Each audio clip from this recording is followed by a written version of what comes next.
It is a midweek edition of the news in Africa and the world, but first, mutiny broke out in Lomé's prison on Tuesday but was quickly brought under control by the prison guards. Prisoners at the largest prison center in Togo had a mood swing, causing minimal material damage as guards had to use tear gas to restore calm. It all happened when detainees refused to accept new referrals as they fear contamination from the coronavirus. For obvious reasons, 19 positive cases of COVID-19 disease were detected last Sunday out of 283 detainees tested. Caught in fear, they demanded their release or at least their relocation, which the prison administrator said it was out of question, but he reassured that very rigorous health provisions had been put in place since the outbreak of the pandemic. All new arrivals are placed in quarantine.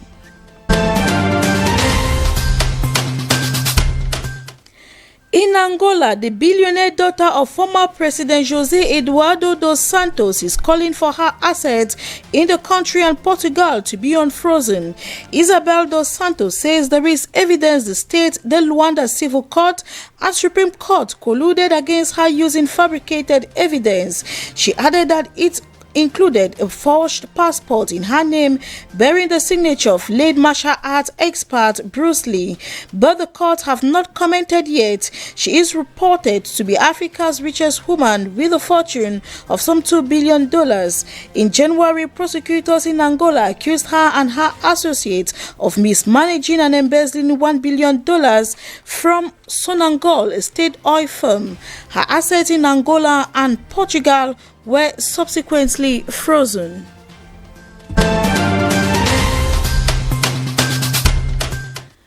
The coronavirus pandemic, the Gambia has received a consignment of Madagascar's COVID-19 organics, the CVO authorities said. It was sent by Madagascar's President Andry Rajoelina, according to the State House of the Gambia. The consignment is part of a gift to the Economic Community of West African States, ECOWAS, countries towards the fight against COVID-19. The Gambia has reported 22 coronavirus cases so far, with 110 recoveries, and has tested a little over 1,000 people, according to the Health Ministry. Several African countries have received the CVO samples from Madagascar over recent weeks, and some have ordered more shipments.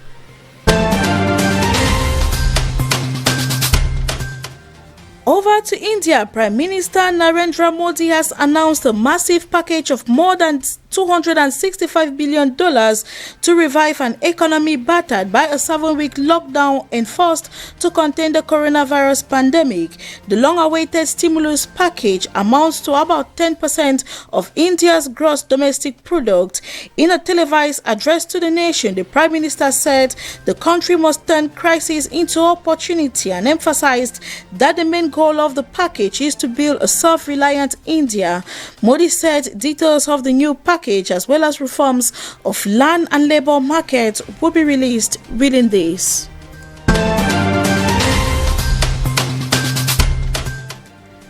China's Wuhan province plans to test all 11 million of its residents to stave off a feared second wave of coronavirus infections. The priority of the whole country is basically to get the economy started again. In Beijing, it's as if the pandemic didn't happen. The streets are very busy. There is rush hour traffic, people all going to work. The difference is that everyone is wearing a mask and everyone's temperature are being taken. China is very aware of the risks of an epidemic rebound. The country is fortifying its measures as the country is being banned from foreigners entering it, and is also complicated for Chinese people abroad to come back to their home country as well. All of this to ensure that the National People's Congress, the annual session of the Chinese Parliament, can be held peacefully in Beijing on May 22nd.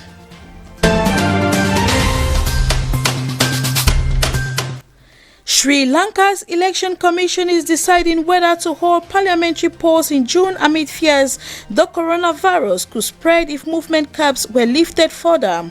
The president dissolved the opposition-controlled parliament in March and called the polls 6 months earlier in a bid to win control of the legislature.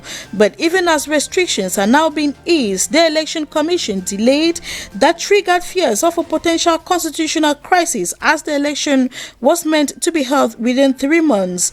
The new date of June the 20th falls outside that, but the president says there will be no need to recall the old parliament. The opposition says the elections must be held soon. Critics argue that large campaigns, rallies will risk people's health and say votes should be put off until the pandemic is under control.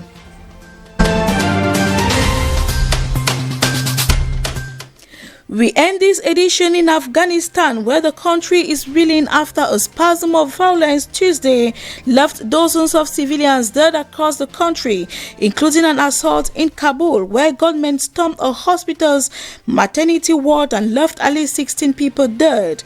Among the victims were 2 newborn babies, nurses, and wounded at least 15 people. The attacks came within hours of another assault in the east in Nangarhar province, leaving at least 24 people dead after a suicide blast tore through a funeral. Afghan President Ashraf Ghani ordered the country's security forces to resume operations against the Taliban and other insurgent groups. Human Rights Watch says the attack by unidentified assailants on the hospital shows blatant disregard for civilian life and is an apparent war crime.